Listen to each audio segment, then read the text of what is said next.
ambaye leo tunalitaja jina lako, tumesogelea mbele zako tukikiri uwepo wako mahali hapa, tukitambua siku hii umeipanga kwa ajili yetu, na ndani ya siku hii ukajaza mema kwa ajili yetu, na ndiposa Bwana tunasubiri udhihirisho wa uweza wako juu ya neema ambayo umeiachilia kwetu katika siku hii ya Jumapili ya kwanza ya mwaka huu wa 2026. Asante kwa sababu Mungu unalo jambo kati yetu, nalo limetendeka na kuthibitika katika jina la Yesu. Amen. Amen. Amen. Amen. Hello. Ninamtamani kumsikia mtu mmoja akiitikia amen. Amen. Hello, sijamsikia mtu anaitikia amen. Sijamsikia mtu mwenye furaha nyumbani mwa Bwana anaitikia amen.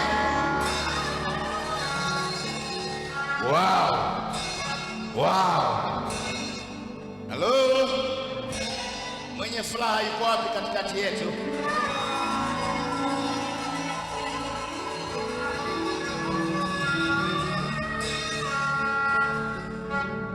Anayeamini huu ni mwaka wa neema kwake yuko wapi katikati yetu?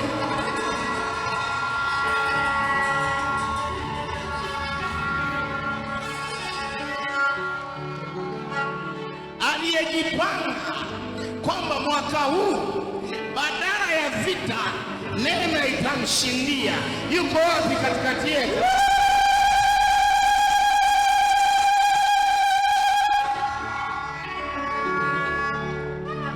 Anayeamini kwamba neema itasababisha mavuno na faida na mapato yaliyokuwa hayawezekani, neema imeyakusanya na sasa yanawezekana.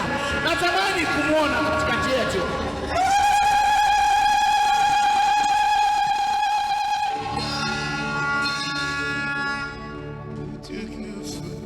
Na heshima nina wewe Yesu, ni wewe Bwana wako. Dr. Clara anamaanisha hivi.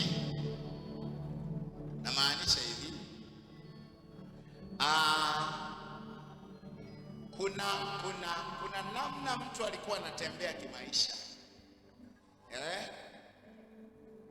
Slow motion steps. Hatua zile za mtumishi wa Mungu, mchungaji Naza, unaenda wapi? Ninawahi. Alafu wakati watu wamekalini vile, kumbe mtumishi wa Mungu yeye alikuwa haendi kwenye hatima, alikuwa anaenda kwenye neema kwanza. Amejichovya ndani ya kisima cha neema. Sasa alipotoka kule anaenda hivi.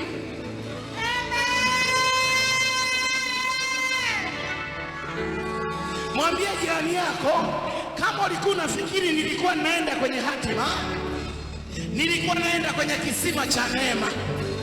Kama ulikuwa unafikiri nilikuwa naenda kwenye ndoto yangu, hapana, ilikuwa lazima kwanza nivikwe vazi la neema, ili lile vazi la neema liongeze hatua za miguu yangu, liongeze hatua za maisha yangu, liongeze hatua za mafanikio yangu, liongeze hatua za ustawi wangu, liongeze hatua za umiliki.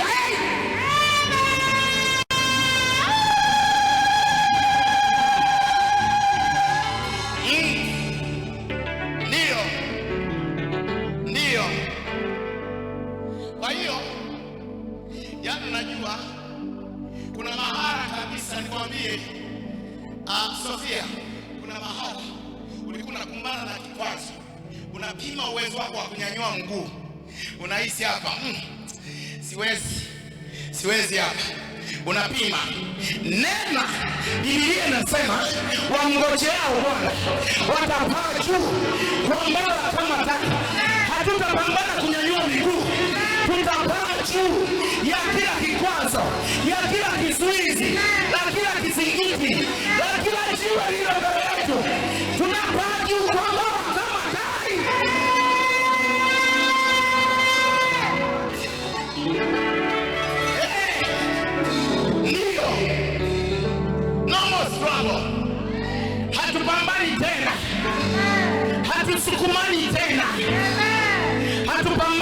hatupambani.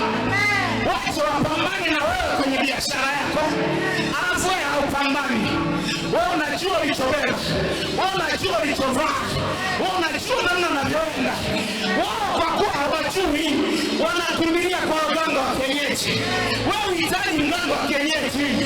Vazi ulilovikwa ni mambo ya uwezo wa wanadamu.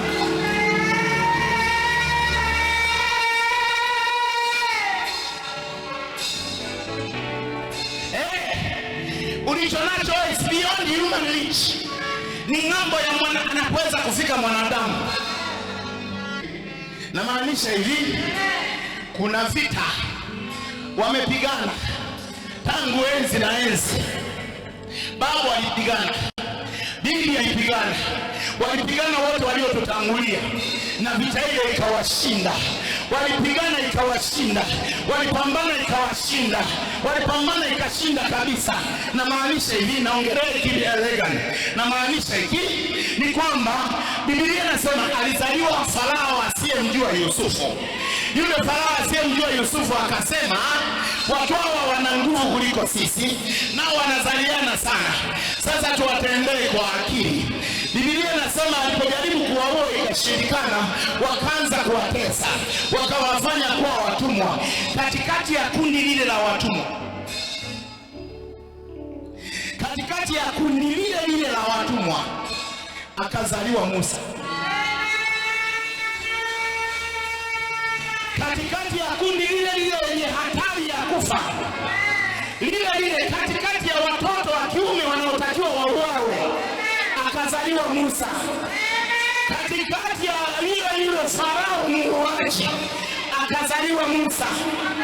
Katikati ya zoezi lile la mateso, akazaliwa Musa. Akazaliwa Musa.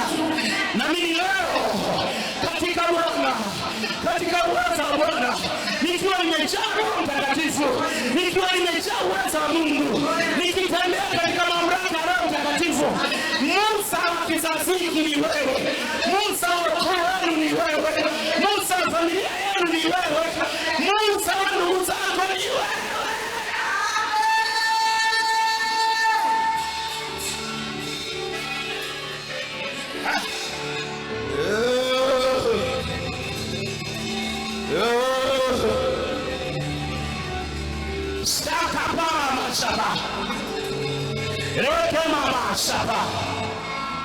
Biblia inaniambia Yakobo alitoka kwao akaenda mpaka nchi ya Harani, akafika kwa mzee mmoja anaitwa Labani.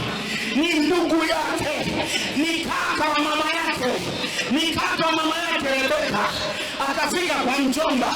Alipofika kule akadhulumiwa sana, akanyanyasika sana, akateswa sana, akaibiwa sana, akaishi maisha mateso, akaishi maisha kudhulumiwa. Katikati ya dhuluma hiyo akazaliwa Yusufu. Amen.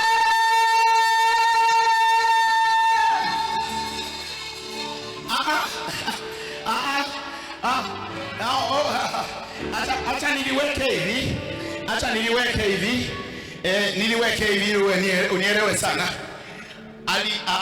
Yusufu, Yakobo alitoka kwa Isaka mbarikiwa. Akatoka kwa Isaka ambaye ni wa rohoni. Akatoka kwa Isaka ambaye ni wa rohoni. Akaenda Harani, kule kwa yule wa mwilini. Simta. Akaenda kwa mwilini. Ni vizuri ujue huyu Labani alikuwa ni mtoto wa Bethueli. Huyu Bethueli alikuwa ni mtoto wa Nahori. Kwa hiyo hawa ni ndugu wa Ibrahimu wa mwilini, ni ndugu wa Isaka wa mwilini, ni ndugu wa Yakobo wa mwilini. Huyu wa rohoni akatoka akaenda kwa wa mwilini, akateswa kwa wa mwilini, akadhulumiwa kwa wa mwilini. Katikati akazaliwa mtu anaitwa Yusufu. Amen. Akabeba uwezo wa kimwili, akabeba na uwezo wa kiroho. Amen.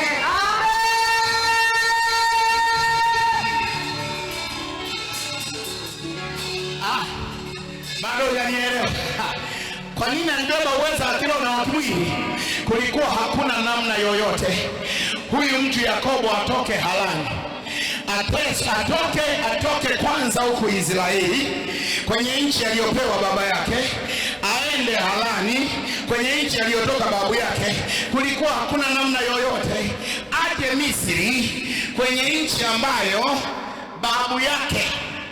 babu yake waliingia mgogoro.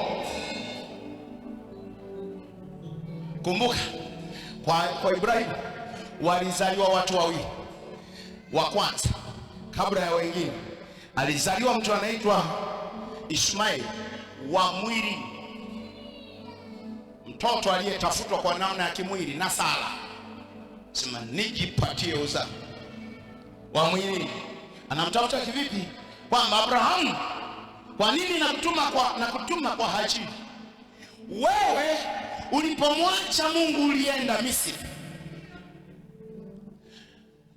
Mungu alikufikisha alipokutuma, ukamwacha Mungu kule alikokutuma. Njaa ilipotokea ukatahayari ukaenda duniani kwenda kutafuta chakula. Ulipofika kule ukanikabidhi mikononi mwa wanadamu, wala haukusema mke wangu tumtafute Mungu aliyetuleta, wala haukusema mke wangu tumtafute Mungu aliyetutuma. Wewe ukaenda kutafuta mali na chakula kwa wanadamu. Staili yako ukarudi mwilini, ukamsahau Mungu aliyetuingiza kwenye agano mimi na wewe. Ukarudi mwilini ukanikabidhi kwa wanadamu. Uliponikabidhi kwa wanadamu, laana ya uzao ikafia hapo, ikaanzia hapo. Laana ya uzao ikaanzia hapo. Kwa nini? Nilikuwa mteule wa Bwana, nilitengwa na Bwana, nilikuwa maalum na Bwana, niliitwa mama wa mataifa. Mungu alibadilisha jina, akasema sistahili kuitwa Sarai, natakiwa kuitwa Sara, kama mama wa mataifa. Ukanipeleka kule nikanajisiwe na mataifa.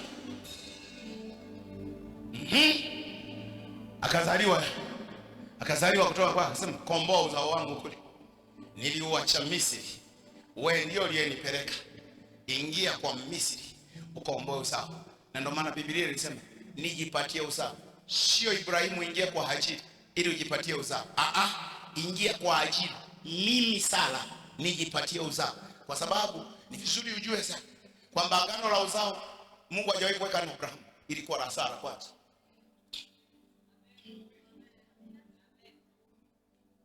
Haleluya. Amen. Haleluya. Kwa hiyo sasa usasema komboa uzao wangu. Amekomboa, sawa. Na huyo akazaliwa, amefukuzwa Ishmaeli. Huyu mtoto wa aliyesababisha Ishmaeli afukuzwe anawezaje kwenda Misri? Aliyesababisha kwamba yani wewe baba yako na mimi ni wazaliwa wa baba anaitwa Ibrahimu. Wewe ndio ulisababisha baba yangu mimi akafukuzwa. Unakuja kutafuta nini?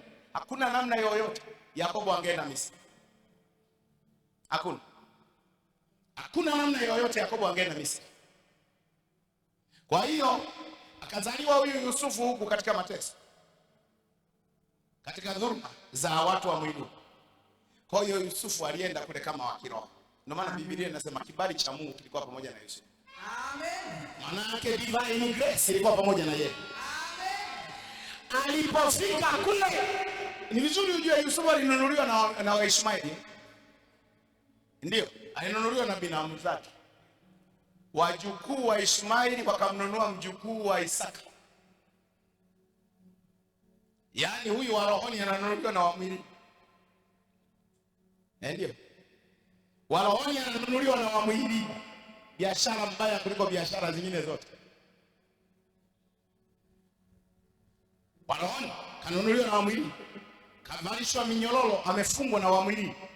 Kafungwa pingu na wa mwili. Kavalishwa minyororo na wa mwili. Anapelekwa kule na wa mwili. Nilichukia sana siku ninasoma kwamba Farao huyo ambaye alipokea Yusufu alikuwa Mwishumaeli.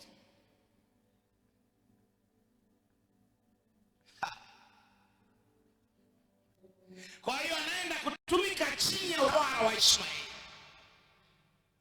Kosa la babu. Kosa la babu. Watoto wanaenda kulitumikia. Sababu wanaenda kulitumikia. Amen. Wakafika hapo.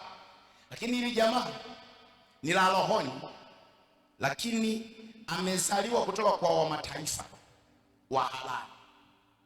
Kwa hiyo nusu ni wa wale wa ahadi, nusu ni wa wale wa asili. Saidia kumuuliza jirani yako, wewe nusu ni wa wapi?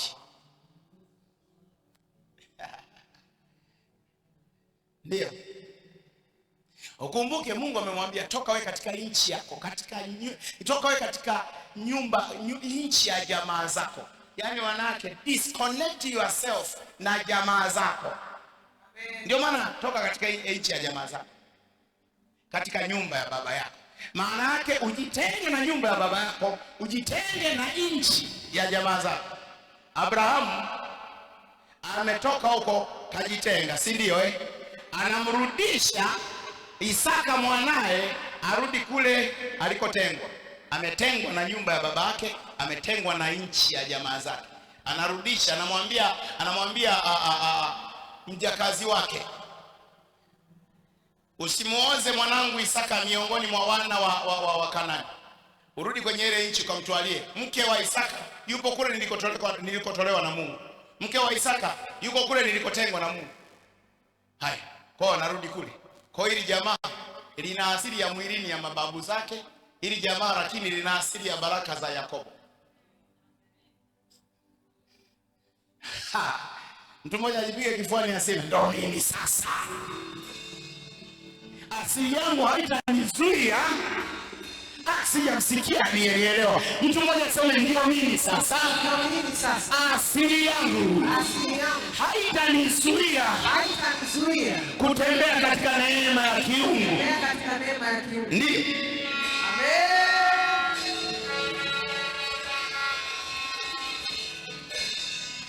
Tukiulizana maswali, tukianza hapa kuulizana maswali, babu yako alikuwaje? Baba yako alikuwaje? Mama yako alikuwaje? Nina nikwambie tutakimbiana. Kila mtu utatoka. Kwa hiyo kwa asili ya mwilini tunao, lakini kwa asili ya rohoni tunao. Amen.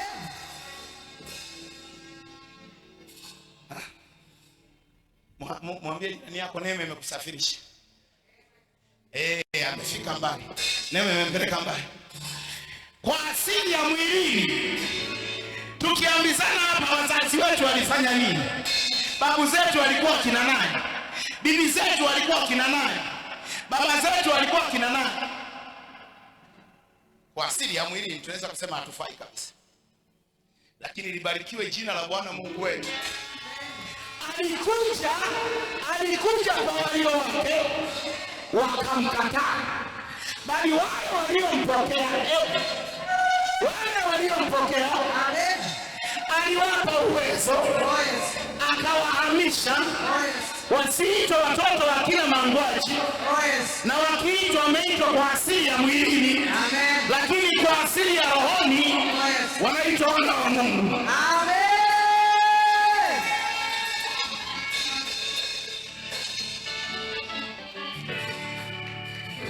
Mwambie jirani yako, kama umechoka kaa, na kama hujachoka endelea, maana ni saa ya maaskari wa neema.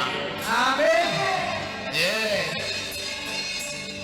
Ni saa ya maaskari wa neema.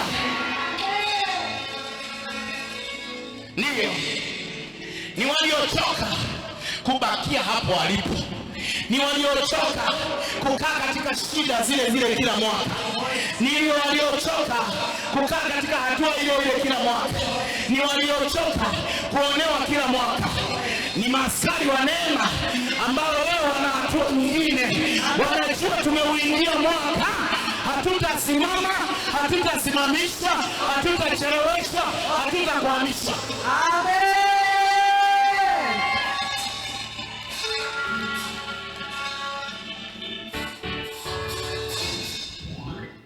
Nikombe okay. Leo tunaanza maombi. Leo tunaanza maombi kwa sababu tuna siku 24. Siku 24 za mfungo.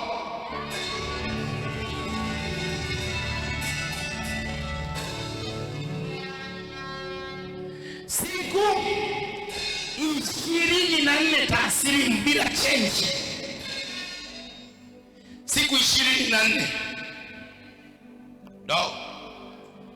Ndio. Siku 24. Siku 24 zina maana sana. 24 sio jambo dogo. Mbinguni kule kuna wazee 24 kule kwenye kiti cha enzi Wazee 24 si ndio Amen. Sawa wale 24, 12 wanawakilisha namna ya kimwili na 12 wanawakilisha namna ya kiroho.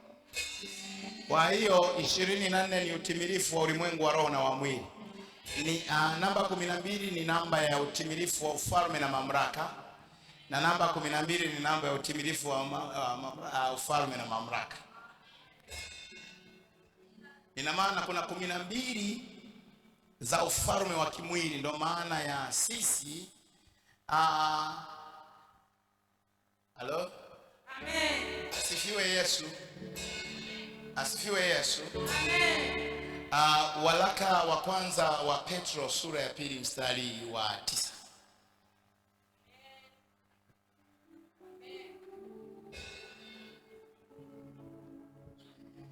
Tunafunga siku 24. Ya leo haimo. Ya leo ni tunatroti. Ya leo tuko nje tuna warm up. Mwambie jirani yako leo tuna warm up. Tunapasha ni kupasha Ku warm up ni kupasha, si ndio? Leo hata sio mfungo. Mwambie jirani yako leo unapasha tu. Leo sio mfungo rasmi. Ila kuanzia kesho na kamwa siku 24.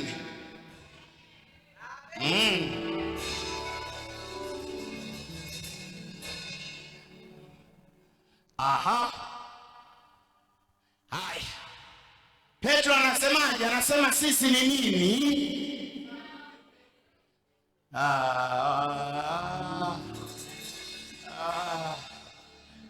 Moja, tatu, moja.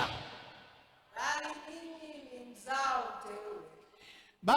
Ukumbuke HKA wana lugha yao wanajiita kadosh. Kadosh.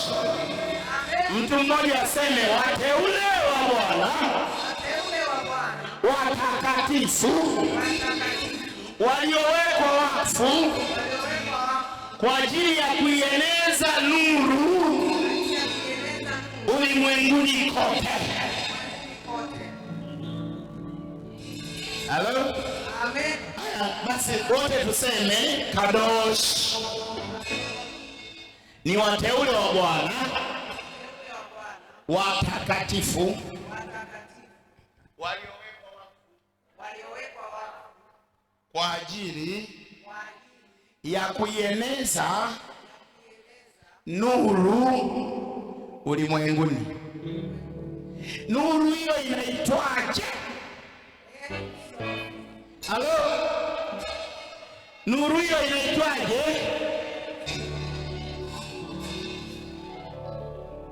Halo? Halo? Sisi kadosh. Katika operesheni yetu ya kueneza nuru. Tunaieneza nuru kwa sababu gani? Kwa sababu kuna mparanganyiko. Mungu aliviumba vitu na kila kimoja alikiumba, alikiwekea uweza wake na malengo yake na kusudi lake, lakini vile vitu vikaparanganyika. Ule mparanganyiko unaitwaje? Shevirat Hakerim. Mtu mmoja aseme Shevirati Hakerim. Sasa Shevirati Hakerim iko hivi. Shevirati Hakerim, huyu kaka aliumbwa mbarikiwa. Si alibarikiwa akawekewa uwezo wa kuongezeka ndani yake. Amen. Be fruitful. Yaani maana yake kila anachokifanya kilete matokeo. Kila anachokifanya kizae matunda. Kila anachokifanya kilete faida. Kila anachokifanya kilete mazao, si ndio? Halo? Labda ili uelewe Shevirati yake. Jiulize hivi kabla hujamuuliza mwenzio. Jiulize, je, kila kitu cha maisha yako kinaenda sawa na Mungu alivyokuumba? Muulize sasa. Je, kila kitu kwenye maisha yako kinaenda sawa? Yaani unaamini unaishi purpose ya Mungu, unaishi kusudi la kuumbwa kwako aliloliweka ndani Mungu. Yaani kila kitu kinaenda hivi yani nilichokula leo ndicho Mungu alichokuwa amekusudia nile siku ya leo, au dunia imekupeleka hapa? Muulize jirani yako, ulikula nini jana? Muulize sasa, sawa na Mungu alivyokusudia, au ulikula kwa sababu ndio kilikuwa kimepatikana? Amejibuje?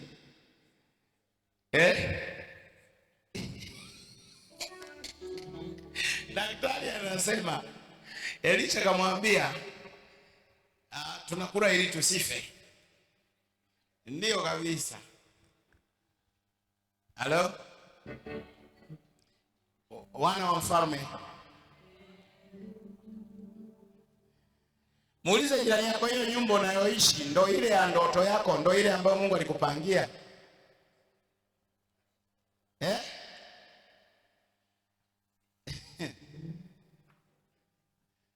Ajibuje? Anasema hapana.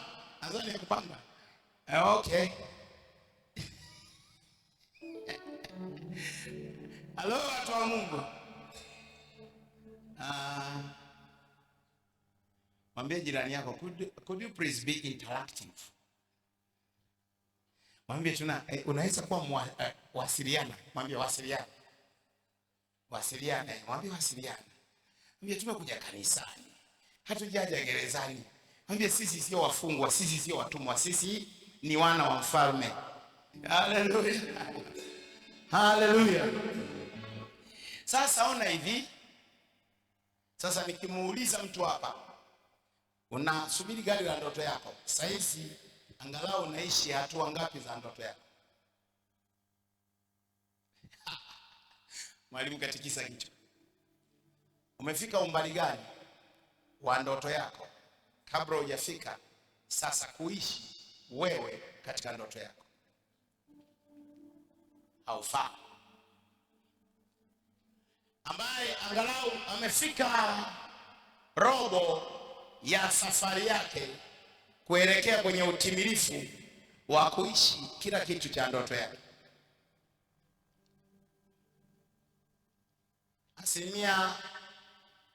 40. Natakia kuanzia juu kumbe. Haya. 90, 70, 50.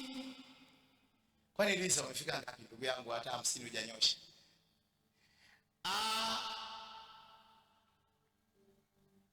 40. Stay right. 40 bado.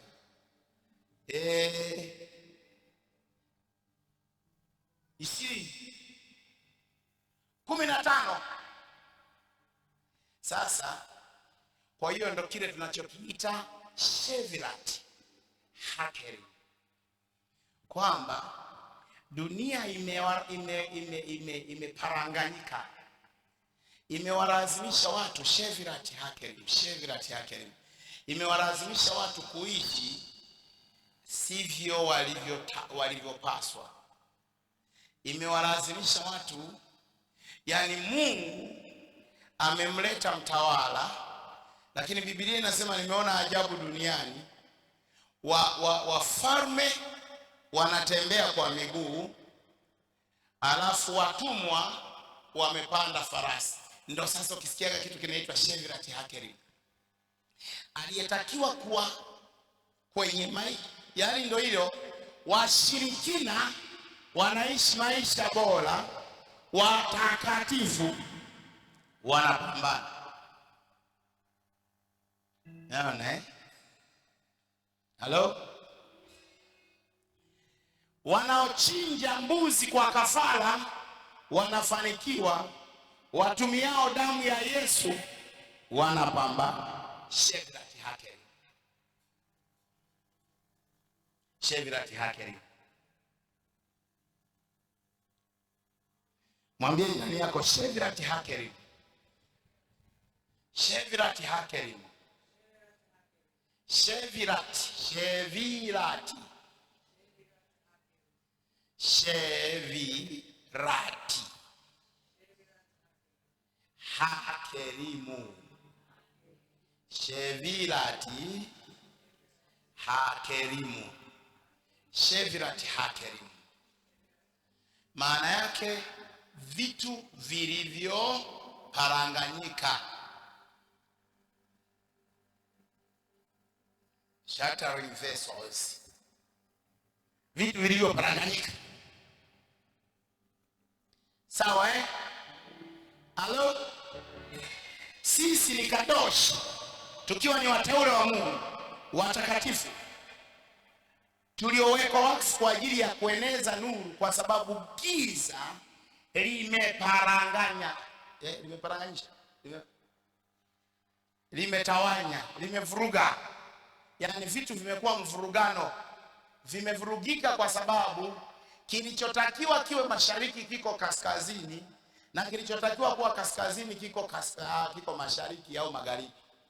Kwa hiyo vitu havijakaa vilipotakiwa kuwa, kwamba kwenye maisha yako havijakaa vitu kwa mpangilio uliostahili. Sawa Yaani kuna wanafunzi wanasoma kozi sio zao, lakini ndio aliyofaulu.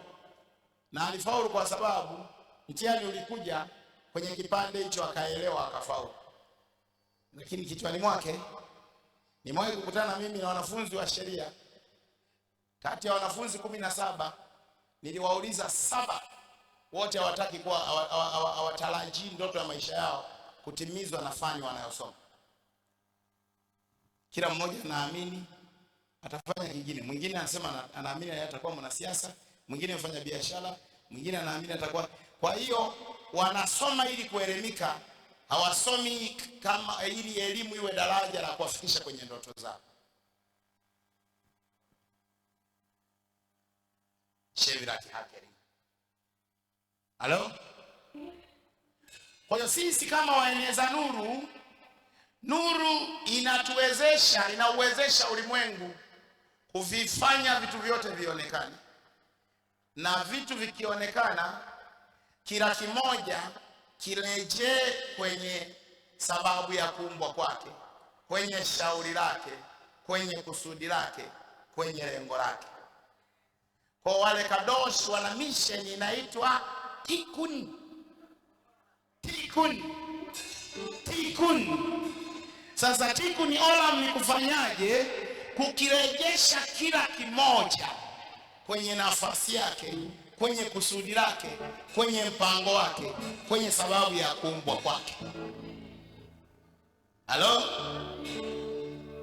Yaani kwa lugha nyepesi, ukigundua maisha unayoishi uko nje ya roadmap ya destiny yako, uko nje ya njia kuu ya hatima yako, maana yake Shevrat Hakerim, unaporejea kwenye njia kuu inayokupeleka kwenye ndoto yako, inayokupeleka kwenye mafanikio yako, lile tendo linaitwa Tikkun Olam.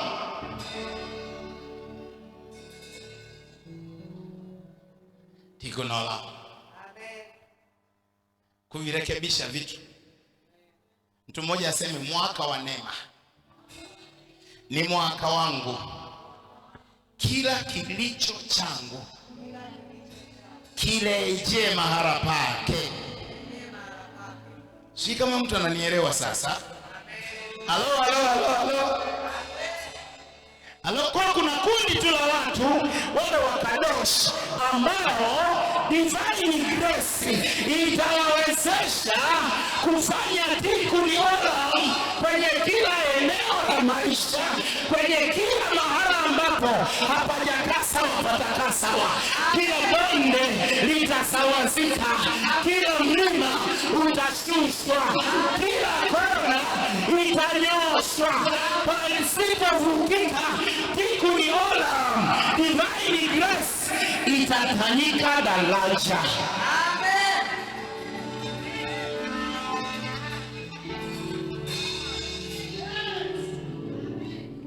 Yani namaanisha hivi, divine grace mahala pasipovukika yenyewe inafanyika daraja, Kule kutovukika ni Shadraka yake elimu. Kila neno kufanyika daraja na watu wakivuka ni tikuliola.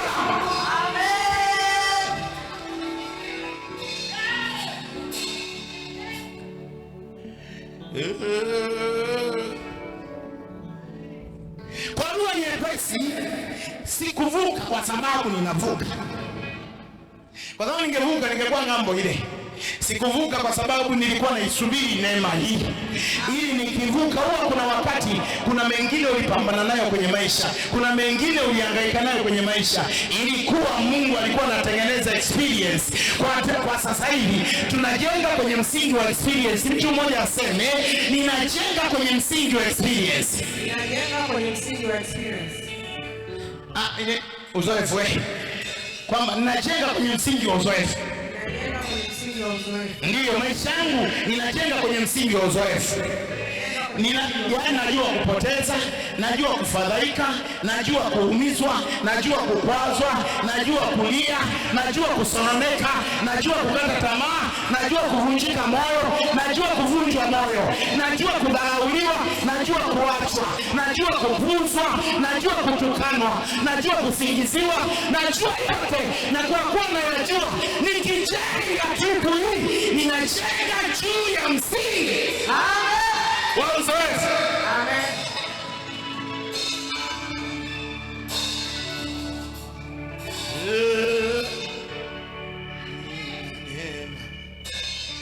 Kawimbo ka zamani sana, naamini mama Purity anakajua. Walikuwa naimba, neema imefunuliwa, neema imefunuliwa, neema imefunuliwa. Unaona? Kwa hiyo neno haya yana nguvu sana, kwamba unahitaji kujiuliza, it's a self talk you need to ask yourself, you need to speak back to your heart. Je, kila kitu kinaenda hivi kilivyo ndivyo Mungu alivyopanga? Je, ndivyo Mungu alivyonipangia? Nani anaamini Mungu maisha unayoishi ndio Mungu alivyokupangia hivi? Na? Halo? Niongee na wewe, niongee na wewe. Amen. Niongee na wewe. Kwa hiyo maana yake hata wewe unaamini kuna ulichopangiwa na Mungu na kuna unachoishi. Wow. Okay. Very possible. Tuhangaika nacho. Naomba uketi kidogo. Nataka tuombe. Nisaidie kumwambia jirani yako kipande kilichoishia jana. Au mwambie, nisaidie kumwambia jirani yako kipande kilichoishia jana kimeleta matokeo mawili tu kwenye maisha. Kimekutengeneza na kimekufundisha. Ndio. Yaani namaanisha yale uliyoyapatia ndio sababu ya angalau umefika hapo ulipofika. Yale uliyoyakosea ndio ya sababu ya uko hapo ulipo leo.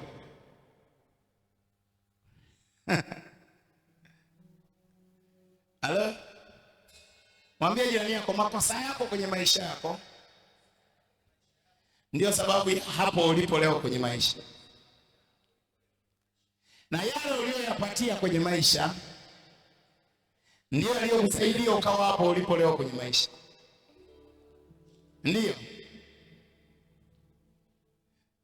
unaweza ukajiona uko chini sana, kumbe kuna watu wanakuadimaya. Kuna watu wao wewe ndio role model wao. Unaweza kujiona umefeli sana. Kwa kuna wakati mwingine Mungu akigundua kama kuna watu wengine wanapona kupitia wewe, anaona basi angalau akuweke mbele yako. Nisaidie kumwambia jirani yako, kuna maamuzi mengi mabaya uliyoyafanya ndio sababu ya mapambano hayo ulionayo leo. Na kuna maamuzi mengi mazuri uliyoyafanya maishani mwako ndio yaliyokusaidia kufika hapo ulipo leo.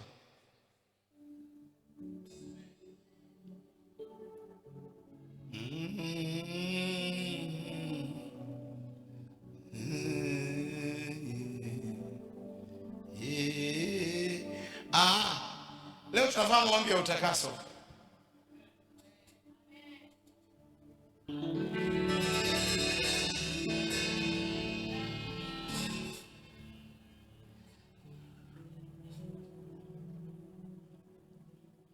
Nataka kuomba utakaso. Yaani maana yangu tunataka tutakase vitu vingi kwenye maisha. Amen. Tutakase maamuzi yetu. Amen.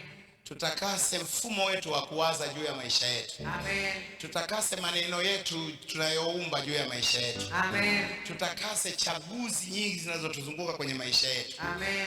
Tutakase na desire, matamanio ya maisha yetu. Amen. Tunatamani nini? Kwa hiyo baada ya ule utakaso kuna kitu fulani hivi ambacho, kwa sababu tunaingia kwenye divine grace, tunaingia, kama unakumbuka, tunarudi kwenye lile somo big picture. Amen. Halo. Amen. Tunataka kutembea katika nini? Picha ulio nayo. Unajionaje? Unajionaje? Halo? Unajionaje? Vile unavyojiona ndivyo. Unajionaje? Pendo aliwahi kujiita CEO akiwa anauza karanga za 100,000. Anazungusha kamtaji ka 100,000. Akajiita yeye CEO wa Pesta Enterprises. Jiangalia mtaji alionao. Anatoa zaka shilingi 6,000. Akajiita CEO. Leo kawa CEO wa kweli. Amen. Leo CEO kweli kweli. Amen. CEO wa kweli kabisa. Amen. Anajiita CEO. Simu alionayo akipiga picha ni kivuli. Yaani akipiga picha hata huwezi kujua aliyepigwa picha hapo ni mtu au sio mtu. Lakini siku hizi anatembelea Pro Max. Amen. iPhone 3 Pro Max nini picha aliyokuwa nayo. Sawa. Nisaidie kumuuliza jirani yako, una picha gani juu yako? Unajionaje? We ni nani? Kwa madeni nilionayo mimi ni wakufa tu. Au we ni nani, unajionaje? Hebu naomba usimame mahali ulipo.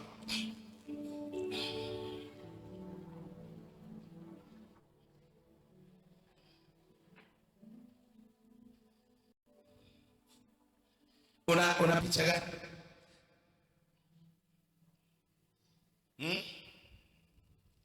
Hello? Bando wa Kiala. Bando wa Kiala manake watu wa Mungu. Bando wa Kiala. Hello? Amen. Una picha gani ndani yako? Naam. Kwa tunahitaji picha 3 Tunahitaji picha 3. Tunapo create big picture, tunahitaji picha 3. Halo? Amen. Tunahitaji picha 3.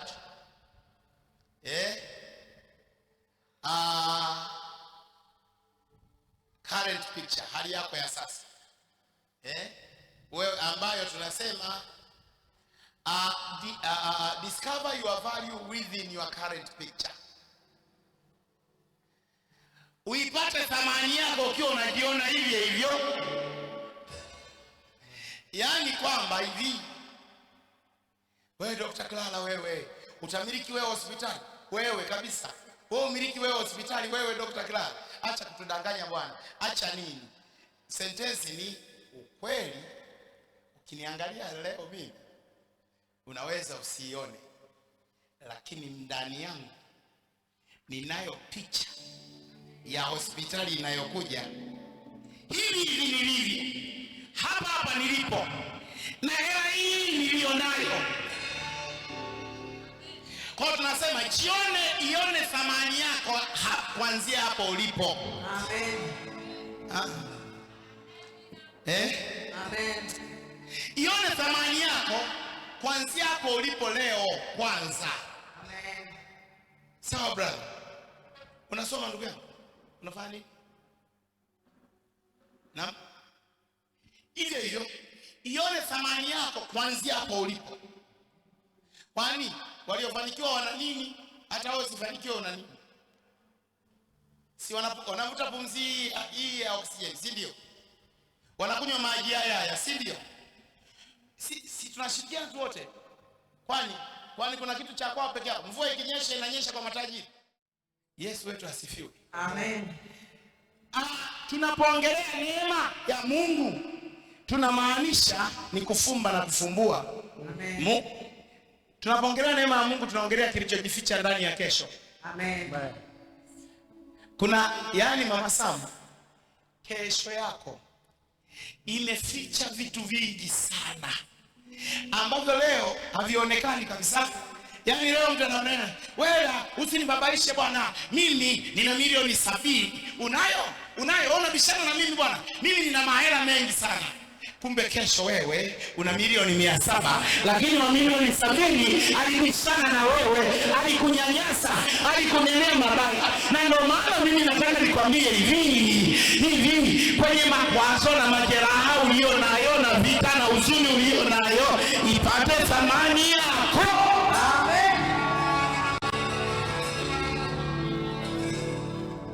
Amen.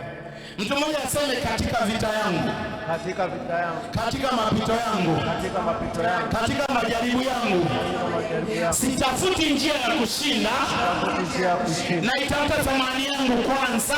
itafuta thamani yangu kwanza. Amen. Amen.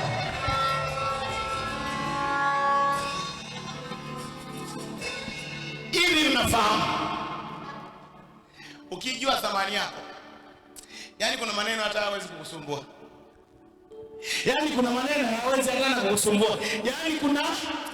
Yani kuna mambo mengine unajua huyu mama yanakufikia maneno unacheka na kucheka. Unacheka na kucheka. Kwa nini? Thamani yangu ndio wanaweza kujadili wasioijua thamani yangu.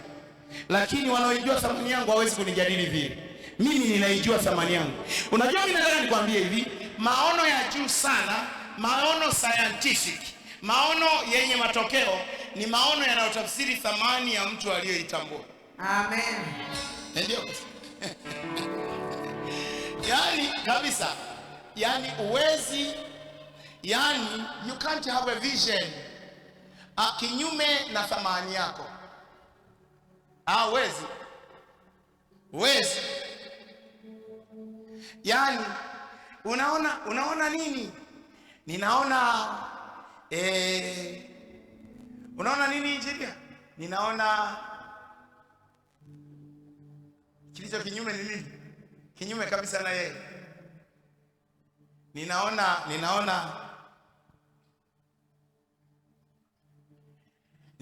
uvuvi. Ninaona kwa nitakuwa mvuvi. Nitaenda bwawa la nyumba ya Mungu. Kule itakuwa navua. Unajua kuogelea sijui utaliwa na mamba. Lakini ukiipata thamani yako, hata kama mtu angefanya nini, yaani iko hivi rafiki, kwenye maisha huwa cha kwanza kabisa ni thamani. Thamani ndio inakutafsiria chochote. Thamani, na huwa thamani huwa wakati mwingine tunasema jipe nafasi ya kuitafuta thamani yako.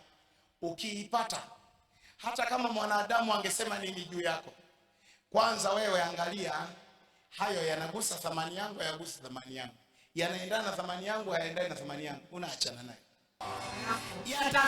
Yatafsiri thamani yako. Ndio level ya juu sana ya maono, ndio level ya juu sana. Waza eti mimi leo naanza maono yangu yananipeleka kujenga vimisikiti 6.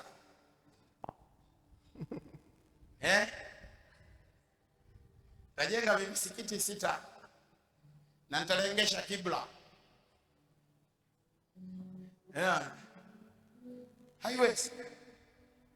Unajua mtaniambia mchungaji, jenga makanisa 6. Kwa nini? Ndio itatafsiri thamani yangu. Nikimwita mchungaji nikamwambia mimi Askofu Mwangasa nimejenga kanisa, sikujui unijui, lakini nimejua ni mtumishi wa Mungu, nikukabidhi kanisa hili, wataelewa. Lakini nikimwita shehe nikamwambia sikujui unijui, nikukabidhi msikiti, wanakuambia kabisa tangu enzi za Mtume Muhammad sallallahu alaihi wasallam msikiti haujawahi kujengwa na kafiri. Anamwambia kafiri hawezi kujenga msikiti. Na wakati unajenga ulikuwa na nini? Nilikuwa nakula kitimoto. Hatuwezi kupokea. Lakini kanisa hata ukisema wakati tunatengeneza zege kuna mifupa ya kitimoto tulisahau kuitoa hapo, tukamiminia na zege hapo hapo, anakuambia tu no problem. Thamani. Halo? Amen. Ione thamani yako ng'ambo ya ulivyo. Amen. Halo watu wa Mungu. Amen. Hebu nisaidie kumuuliza tena lile swali huyo mtu, mwambie wewe ni Msamaria Yerusalemu? Wewe ni Msamaria au ni Myahudi Samaria? Mbona uitiki? Mbona uitiki? Don't interact. Au uitiki? Mwambie je, wewe ni Msamaria Yerusalemu au ni Myahudi Samaria? Sasa muulize, ukimuuliza hili swali ataitikia baada hapo. Muulize, au mchungaji anakufundisha juu ya thamani ambayo wewe huamini kama unayo?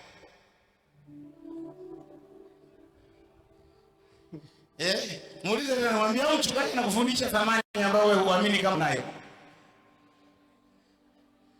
Mwambie kama hivyo namuombea msamaha. Halo? Thamani. Amen. Halo? Makosa yote, mtu mmoja asema makosa yote niliyoyafanya kwenye maisha yangu. Makosa yote niliyofanya kwenye maisha yangu Yalikuwa na maana mbili tu. yalikuwa na maana mbili tu. Kuniimarisha katika thamani yangu, Kuniimarisha katika thamani yangu, kunifundisha katika thamani yangu. kunifundisha katika thamani yangu. Sijutii jana yangu, Sijutii jana yangu, naifurahia leo yangu nafurahia leo yangu iliyobeba thamani yangu, iliyobeba thamani yangu, ili nijenge nijenge kwenye msingi wa uzoefu. kwenye msingi wa uzoefu. Nani yuko tayari?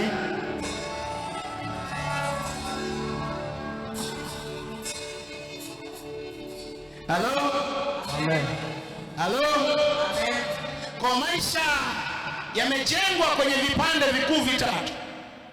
Kipande cha kwanza thamani, na kipande cha pili maamuzi ya mtu aliyeijua thamani yake, na kipande cha tatu uchaguzi wa mtu aliyeijua thamani yake.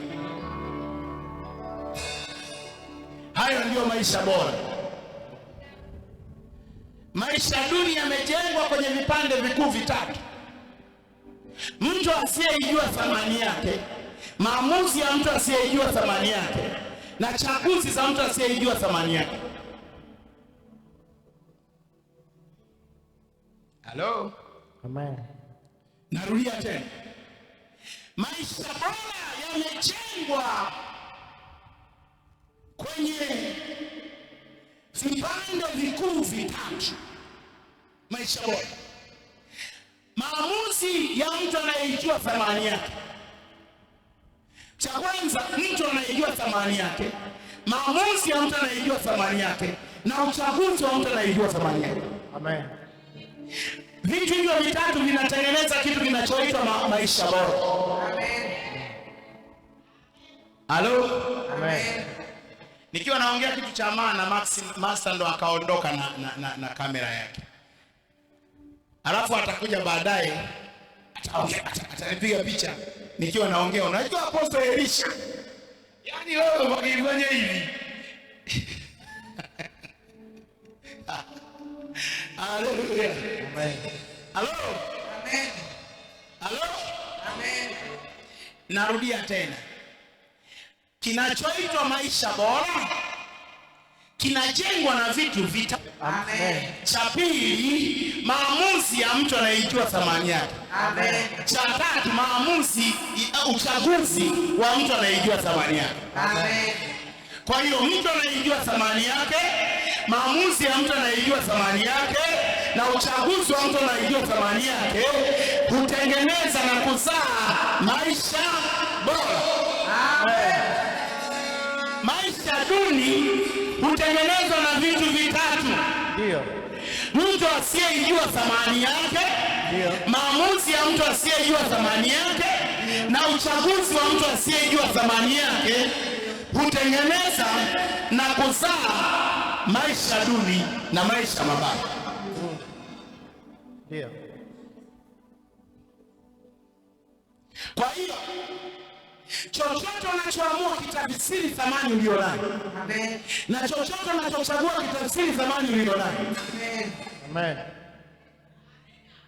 Kwa kuna mahala unaamua kwenda kwa sababu unaijua thamani yako.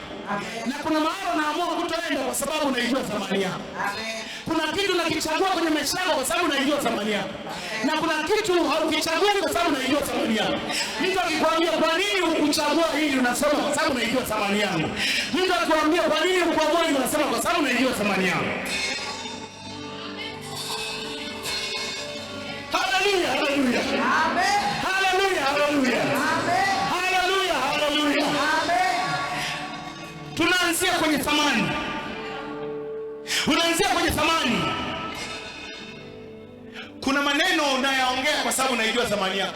Na kuna maneno hauyaongei kwa sababu unaijua thamani yako. Kuna marafiki unaenda nao kwa sababu unaijua thamani yako. Na kuna marafiki unajitenga nao kwa sababu unaijua thamani yako.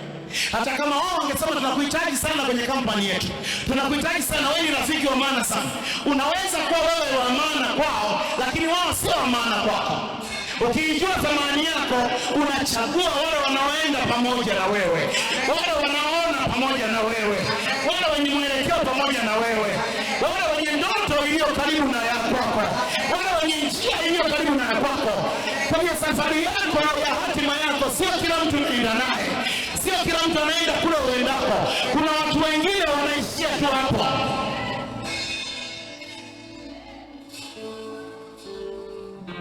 Haleluya. Haleluya.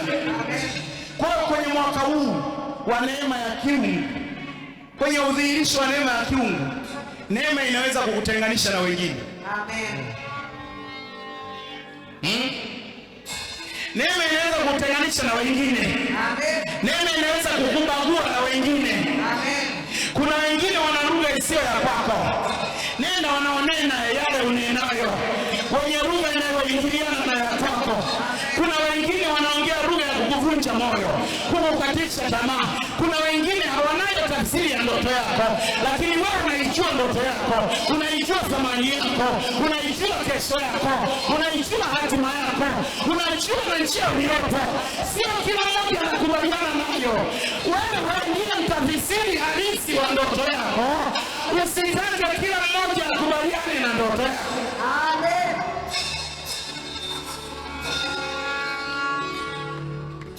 Ndio. Ndio. Oh, unajua wewe bwana, wewe ununue basi wewe. Sasa huo ndo ulevi jamani, ndo ule. Usipoteze hata muda, usipoteze. Wewe una uwezo wa kununua. Wanaonunua mabasi, nataka nikwambie, wanaonunua mabasi wana 1 2 3 4 5 6 7 na nini. Unawaza hivi, Mungu nini hiki? Kwa lugha nyepesi, Mungu ameruhusu hata ujue haendi uendao. Kesho asubuhi, mbona hujanitembelea? Sema nimemtembelea injinia. Si ya kutembelea wewe ndugu yangu. Wewe pale tulipoishia jana palikuwa patamu sana. Tutaonanaga siku gari likiandikwa Jafet si nini. Tukionana hapo ndo tutakuja kupiga hodi upenuni mwako. Yaani hata kama basi aliruhusiwa kuingia mtaani, katiza nenda Majengo, ingia pale kwa Mtei. Fika pale, kabaki hapo, piga honi hapo.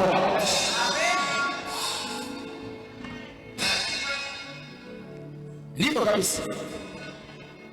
Kwa nini? Kwenye safari ya maisha kuna makundi mawili utakutana nao, waua ndoto na wasaidizi wa hatima. Ukiona huyu ni muua ndoto, achana naye, nenda Misri, hata mtakuja kukutana naye wakati wa ndoto. Kwani nafikiri Yusufu si walimtumbukiza kwenye shimo hapo akaondoka? Si angeweza kukimbia? Wewe mkocha kwenye shimo wameondoka wote. Na jamaa anataka kukua. Si angechomoka pale akimbia? Si angechomoka hapo akimbia watoroke, anajua wanataka kuniua hizi ng'ombe, zinataka kuniua. Unaona? Lakini yeye dogo alikuwa anajua muota ndoto hafi mpaka ndoto imetimia. Hawa jamaa hawawezi kuniua kabla ya utimilifu wa ndoto yangu. Amen.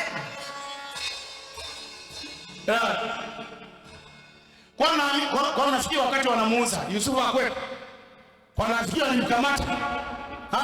Wanafanya biashara. Jamaa anasema hawa ni waua ndoto, hawa wateja watakuwa ni wasaidizi wa hatima. Amen. Kwa nini? Divine grace. Amen. Ninajua nina ndoto ya kiungu, nina neema ya kiungu. Amen. Ndoto yenyewe nimeonyeshwa na Mungu. Acha ni wahame waua ndoto, niende kwa hao jamaa wasaidizi wa hatima. Siku ndoto itakapotimia, wale waliokuwa wanaua ndoto yangu watakutana na mimi katika kiti cha ndoto yangu. Amen.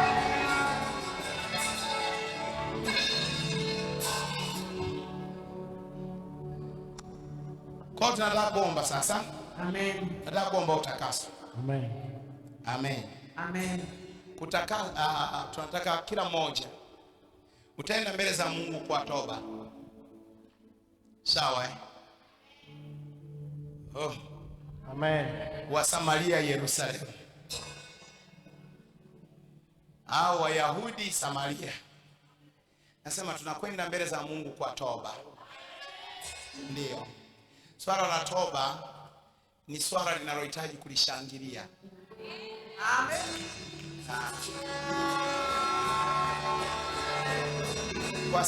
Kwa sababu toba ndio inatuunganisha na Mungu. Biblia inasema tukisema hatuna dhambi tunajidanganya wenyewe, wala kweli haimo ndani yetu. Mwambie jirani yako, ukisema wewe eti hauna dhambi ni mtakatifu sana, unajidanganya mwenyewe, wala kweli haimo ndani yako. Lakini Biblia inasema wote wametenda dhambi na kupungukiwa na utukufu wa Mungu, wanahesabiwa haki bure kwa neema ya Mungu. Amen. Kwa swala la utakaso, unajua watu wamejiwekea tu kwenye dunia ya kisasa, shetani ili awaondolee watu kujitakasa, wana aina ya dhambi wamezirasimisha. Sasa mimi sina dhambi, mimi sizini. Mimi sina dhambi, mimi sio mlevi, mimi silewi. Mimi sio muuaji, mimi wala sifanyi, mimi sina dhambi. Lakini kuna kahouse gelikanalia kwa ajili yako, jinsi unavyokakemea na kukatukana kwa sababu tu kamechelewesha chakula. Kuna kahouse geli unakatukana kweli kwa sababu tu akajafua vizuri nguo. Kuna watu tu wengine wanalia kwa ajili yako. Sara alijiona mtakatifu, lakini alikuwa analia kwa ajili yake. Wewe ndiye uliyeniambia, alafu wewe ndio unanitukana, wewe ndio unanifukuza kwenye nchi hii leo. Lakini Sara si ndio mtakatifu wewe? Ndio huyo teule wa Mungu. Kwa tunapoongelea utakaso ni level ya Ukristo.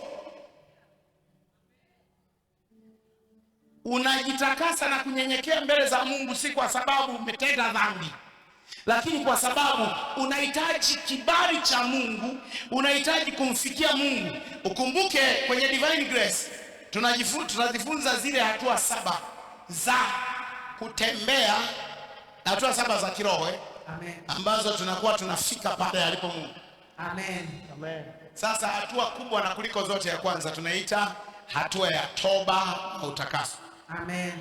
Huwezi kutembea mimi naona kudanganya tu wale wanaojifanya wana nguvu za rohoni. Hawana hata nguvu za rohoni. Wana matukio ya rohoni. Nguvu ya rohoni inaanzia kwenye ngazi ya kwanza katika zile ngazi 7. Ngazi ya kwanza ni toba na utakaso. Unyenyekevu wa kiroho ni pale unaposema ninakutafuta Mungu. Wewe uliye mtakatifu sana, mimi nikiwa mwanadamu niliyechanganyikana na mambo mengi sana. Mimi nikiwa mwanadamu niliyechanganyikana na vitu vingi sana.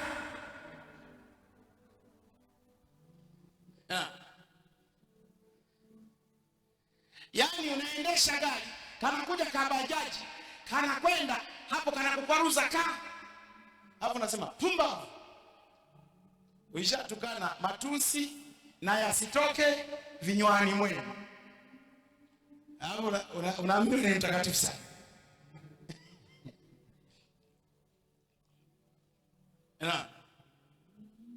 Kwa hiyo toba ni ya wanyenyekevu.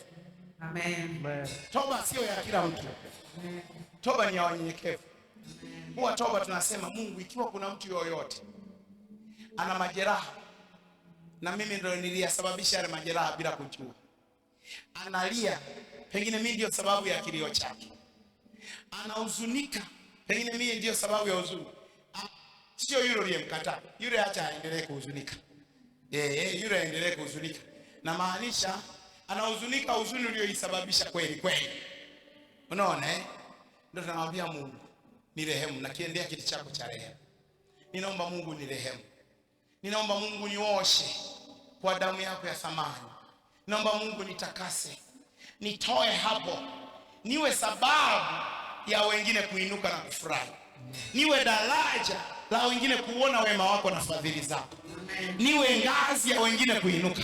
Amen. Mungu, sitaki mtu mwingine yoyote arudi nyuma kwa sababu yangu. Amen. Sitaki mtu yoyote akate tamaa kwa sababu yangu. Amen. Ikiwa kuna mtu yoyote nilimkatisha tamaa, ikiwa kuna mtu yoyote pengine hata maisha yangu tu yalimvunja moyo mtu mwingine, pengine tu hata kuongea kwangu kulifanya mtu mwingine afadhaike, Baba ninakuja mbele zako, ninaomba unioshe leo. Amen. Sioshwi dhambi zangu, ila damu yako Yesu. Hapendezewi Mungu bila damu yako Yesu. Hakuna kabisa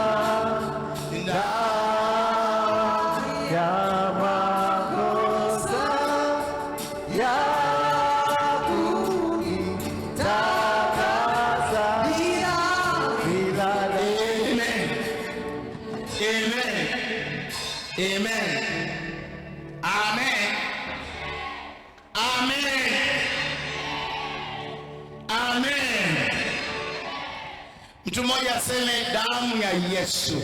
Damu ya Yesu. Damu ya Yesu. Damu itakasayo. Damu itakasayo. Nimekiri na kutambua. Nimekiri na kutambua. Na kuamini.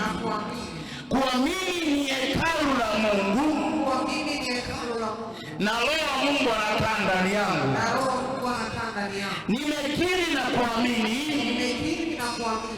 Kuamini ni hekalu la Roho Mtakatifu. Kuamini ni hekalu la Roho Mtakatifu. Na Roho Mtakatifu anakaa ndani yangu. yangu. Roho Mtakatifu anakaa ndani yangu. Baba yangu na Mungu wangu, Baba yangu na Mungu wangu, nimekuja mbele zako leo nimekuja mbele zako leo kwa moyo wa unyenyekevu, kwa moyo wa unyenyekevu, kwa moyo wa toba. kwa moyo wa toba. Nimekuja mbele zako, Nimekuja mbele zako, nimekielekea kiti chako cha rehema, nimekielekea kiti chako cha rehema, nikitambua mimi si mkamilifu, nikitambua mimi si mkamilifu, nikitambua mimi si mtimilifu. nikitambua mimi si mtimilifu. Katika siku za kuishi kwangu duniani, Katika siku za kuishi kwangu duniani, ziko nyakati mbalimbali ziko nyakati mbalimbali na mazingira mbalimbali. na mazingira mbalimbali, Nimezungukwa na watu mbalimbali, nimezungukwa na watu mbalimbali, wengine ni wa nuru, wengine ni wa nuru, wengine ni wa giza, wengine ni wa giza, wengine ni wa dunia. wengine ni wa dunia. Nimekuja kwako leo Mungu, Nimekuja kwako leo, ikiwa kuna hatia yoyote, ikiwa kuna hatia yoyote, ya kosa lolote, ya kosa lolote, ya dhambi yoyote, ya dhambi yoyote, ya machukizo yoyote, ya chukizo yoyote, ya maovu yoyote ya maovu yoyote, niliyoyafanya kwa kujua ninayofanya kwa kujua ama kwa kutojua, ama kwa kutojua, yakafungua mlango kwa mlango wa adui kwenye maisha yangu, kwenye maisha yangu, yakafungua mlango kwa mlango wa huzuni kwenye maisha yangu, kwenye maisha yangu, wa vita kwenye maisha yangu, kwenye maisha yangu, wa changamoto kwenye maisha yangu. changamoto kwenye maisha yangu. Nimekuja mbele zako Mungu wangu, nimekuja mbele zako Baba yangu. Moyo wangu unakutaka wewe, nimekungoja wewe, nimekuelekea wewe, ninatubu mbele zako. Nirehemu na unisamehe, nirehemu na unitakase, nirehemu na uniponye, nirehemu na unioshe, iondoe hatia ya maisha yangu niliyorithi kwa wazazi wangu, iondoe hatia ya tabia zangu nilizorithi vizazi kwa vizazi, nilizorithi kwenye dunia hii, nilizojifunza kwenye dunia hii. Ondoa hatia ya maisha yangu, ondoa hatia ya matendo yangu, ondoa hatia ya maneno yangu. Kuna mahala nilinung'unika lakini sikustahili, kuna mahala hata nilijiambia tu, hata sikuambiwa na mtu yoyote, lakini nikaumia, nikahuzunika, uchungu ukaingia ndani yangu, huzuni ikaingia ndani yangu, kwa maneno niliyojiambia mwenyewe, vita ikaingia kwenye mahusiano yangu, vita ikaingia kwenye familia, vita ikaingia kwenye maisha. Baba nisamehe leo, Baba ninatubu leo, Baba nirehemu leo, nibadilishe kwa damu yako Yesu, futa jana ya maisha yangu, futa utu wangu wa kale, futa utu wangu wa kale,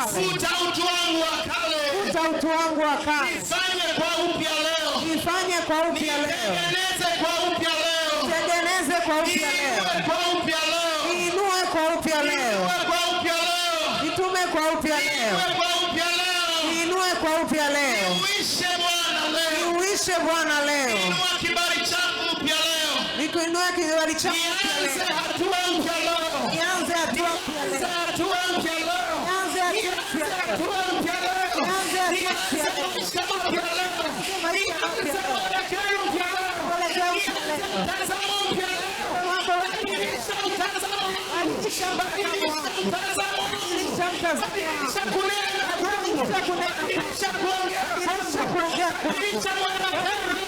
Badilisha Bwana. Badilisha kila hatua. Badilisha Bwana. Badilisha hisia zako. Badilisha Bwana.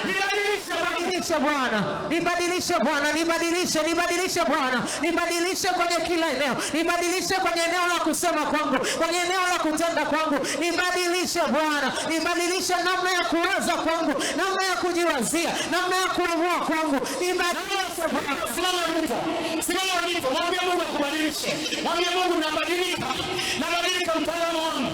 Naanza kutazama mambo kwa upya. Naanza kuenenda kwa namna mpya. Naanza kuwaza kwa namna mpya. Naanza kufikiri kwa namna mpya. Naanza mwelekeo mpya. Ninaanza mwelekeo mpya Bwana, ninaanza mwelekeo mpya. Ninatazama mambo kwa upya. Ninafanya mambo kwa upya. Ninaanza kwa upya Bwana. Ninaanza namna mpya. Ninaanza sasa Bwana. Nitatazama kwa namna tofauti. Nitawaza kwa namna tofauti. Nitaamua kwa namna tofauti. Bwana, nibadilishe sasa. Nibadilishe Bwana mitazamo yangu, namna ninavyotazama mambo, namna ninavyofikiri mambo. Ninafikiri kwa namna tofauti. Ninatangaza naanza upya Bwana. Naanza upya Bwana.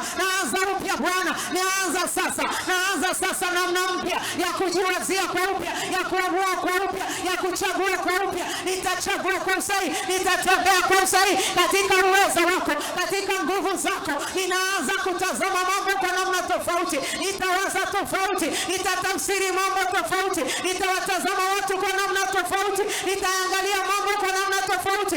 Ile namna ambayo umenivisha Bwana, ile namna ya kiungu, hiyo ndio nitatembea na katika mwenendo wangu sasa, katika maisha yangu sasa. Namna ya kuchagua, namna ya kuamua. Sitaamua kwa namna yangu, nitaamua kwa uongozi wako Bwana. Nitatembea kwa uongozi wako Bwana. Nitatembea nikichagua kwa usahihi, nikiamua kwa usahihi, nikiyatafsiri mambo kwa usahihi. Katika jina la Yesu ninatembea nao kwa namna ambayo umeiachilia mitazamo ile ambayo Bwana imevikwa mawazo yako, imevikwa namna unavyoniwazia, imevikwa namna unavyonitazama, imevikwa hivyo Bwana. Nitatembea katika njia yako, nitatembea katika maamuzi yako.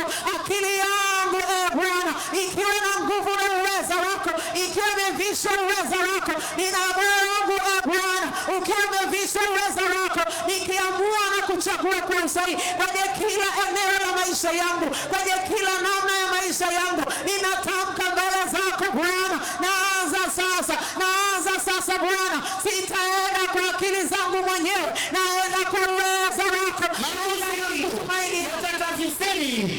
Maamuzi yangu yatatafsiri thamani yangu, yatatafsiri thamani yangu. Moyo wangu utatafsiri thamani yangu. Baraka zangu zitatafsiri thamani yangu. Maono yangu yatatafsiri thamani yangu. Mimi mwenye thamani ninaishi nikiwa nimebeba thamani ya ajabu. Nimebeba kusudi la Mungu, nimebeba mpango wa Mungu. Nipo duniani kama mtu wa thamani, nipo duniani nikitumikia kusudi la kuishi kwangu, mpango wa Mungu juu ya maisha yangu. Elia Nalitumikia kwa jina la Yesu. Nitalitumikia lile kusudi langu ambalo Bwana umeliandaa kwa ajili yangu, lile kusudi ambalo Bwana umeliandaa juu ya watoto wangu. Nitalitumikia Bwana lile kusudi ambalo umeliandaa kwa jina la Yesu.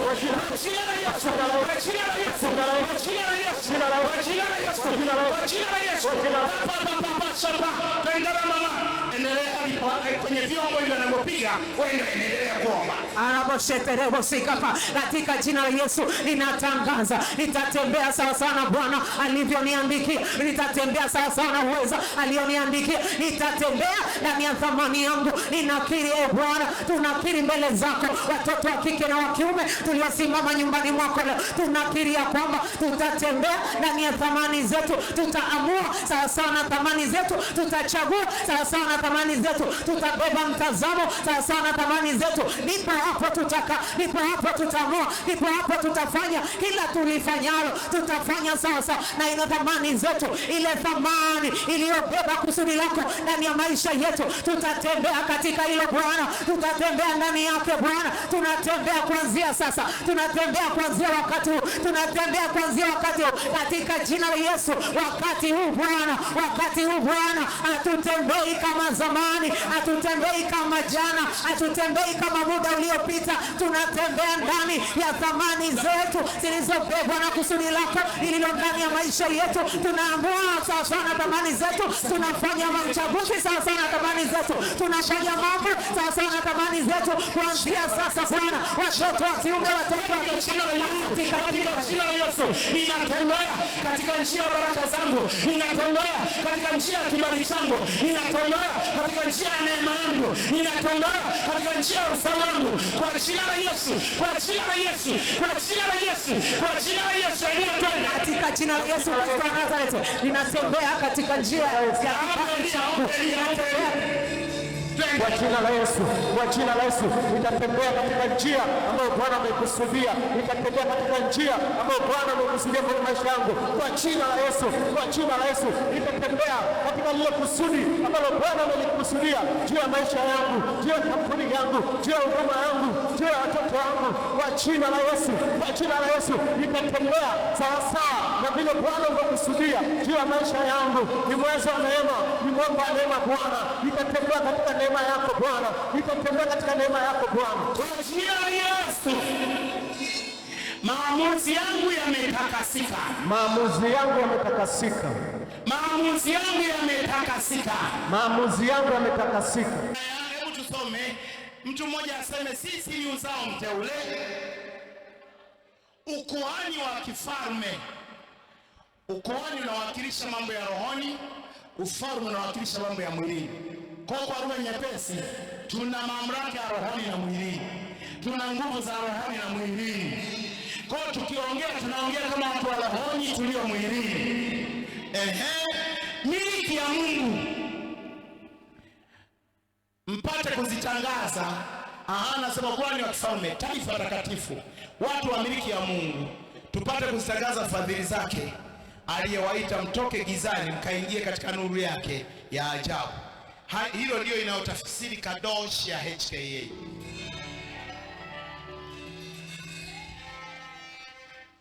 Hilo ndio neno linalobeba kadosh ya HKA. Kwa hiyo mtu mmoja aseme, maamuzi yangu yametakasika,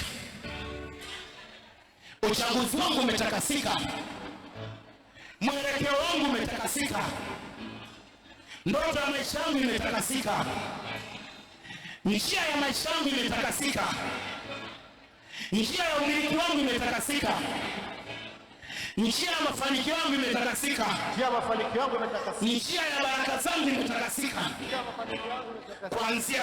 Kuanzia leo ninaijua thamani yangu, ninaijua thamani yangu, ninaitafsiri thamani yangu, ninaitafsiri thamani yangu, na kwenye kila nitakachokifanya, na kwenye kila nitakachokifanya kitaleta matokeo, kitaleta matokeo. Maana mimi ni yule wa thamani, mimi ni yule wa thamani. Nimejifunza mengi kwenye makosa yangu, nimejifunza mengi kwenye makosa yangu, niliyejengwa sana kwenye makosa yangu, niliyejengwa sana kwenye makosa yangu. Sasa ni zamu yangu, sasa ni zamu yangu ya kuzaa mema, ya kuzaa mema, ya kuleta mema, ya kuleta mema, ya kusababisha mema, ya kusababisha mema, ya kumiliki mema, ya kumiliki mema, ya kuenenda, ya kuenenda katika mavuno mema, katika mavuno mema, kwa jina la Yesu, kwa jina la Yesu.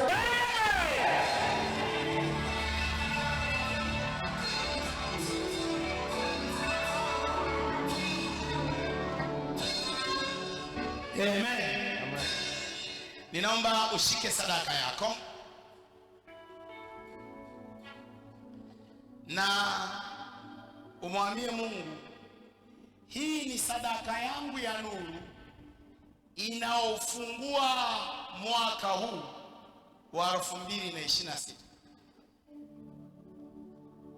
Kama unakumbuka tulisema leo tuna sadaka maalum ya kufungua malango. Halo. Leo tuna sadaka maalum ya kufungua malango. Amen. Tunafungua lango la sekunde, lango la dakika, lango la saa, lango la siku, lango la wiki. Amen. Lango la mwezi, lango la mwaka. Amen. Kwa hiyo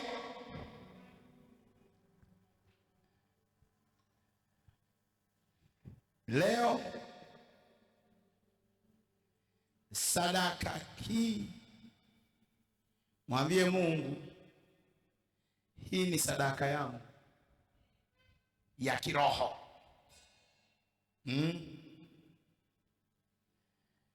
Kwa hiyo tumesema tunaamua sawa sawa na thamani zetu, tunachagua sawa sawa na thamani zetu. Kumwambia Mungu, leo ninakutolea sadaka yangu nikiwa naijua thamani yangu.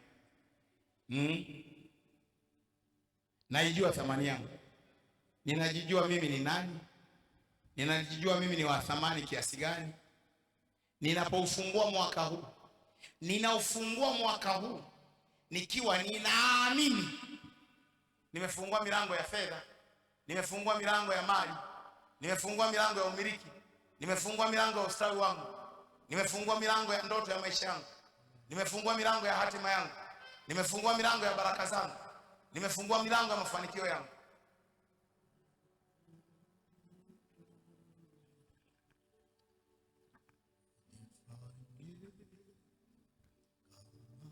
Shika sadaka yako, endelea kumwomba Mungu. Mwambie, hii ni sadaka iliyobeba thamani yangu. Hii ni sadaka inayotafsiri thamani yangu. Ninakutolea Mungu. Hii ni sadaka inayotafsiri thamani yangu. Hii ni sadaka inayotafsiri ndoto ya maisha yangu. Hii ni sadaka inayotafsiri umiliki. Ninakutolea sadaka hii nikiamini nitamiliki mali. Ninakutolea sadaka hii nikiamini nitamiliki fedha, nitamiliki kampuni, nitamiliki miradi, nitamiliki mashamba, nitamiliki ardhi, nitamiliki nyumba, nitamiliki nitamiliki. Kwa nakutolea sadaka hii, unlock, ifungue. Sadaka hii iwe funguo wa hela zangu. Sadaka hii iwe funguo ya mali zangu. Sadaka hii iwe funguo ya ustawi wangu. Sadaka hii iwe funguo ya umiliki wangu. Sadaka hii iwe funguo ya elimu ya watoto wangu. Iwe funguo ya ulinzi wa afya za watoto wangu. Sadaka hii Bwana imebeba maisha yangu, imebeba thamani yangu. Nimekuona Mungu kwa thamani, ndio maana nimeamua kukupa kilicho cha thamani. Nimeiona thamani yako kwenye maisha yangu tangu kuzaliwa kwako. Nimeiona thamani yako Mungu kwenye kazi yangu. Nimeiona thamani yako kwenye biashara. Nimeiona thamani yako kwenye afya. Nimeiona thamani yako kwenye uzao wangu. Ndio maana ninakupa sadaka hii ikiwa imeibeba thamani yangu, ije itafsiri thamani yangu kwako. Kwa jina la Yesu.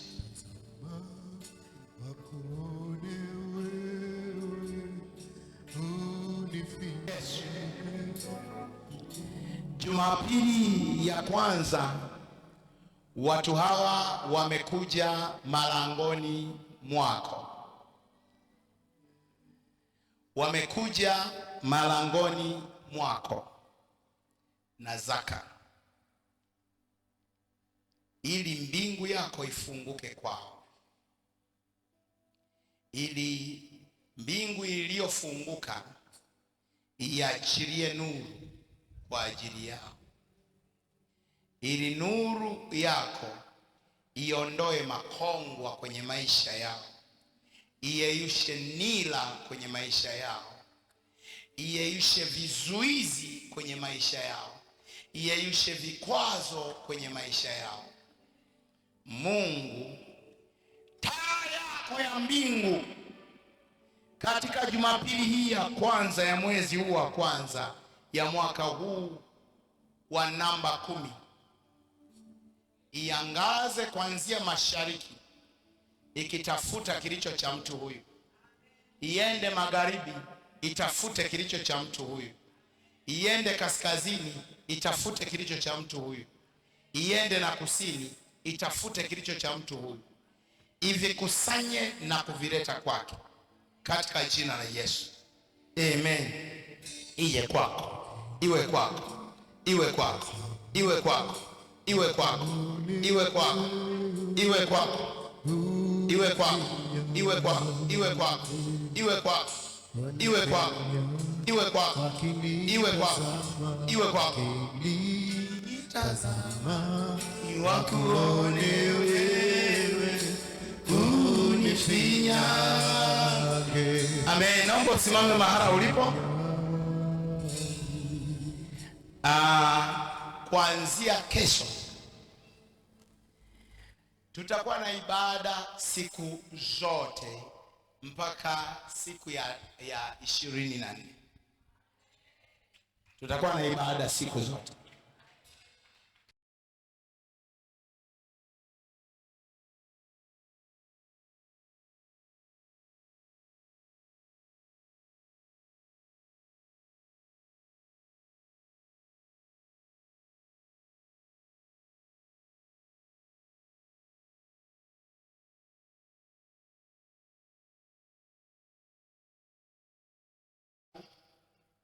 Saba.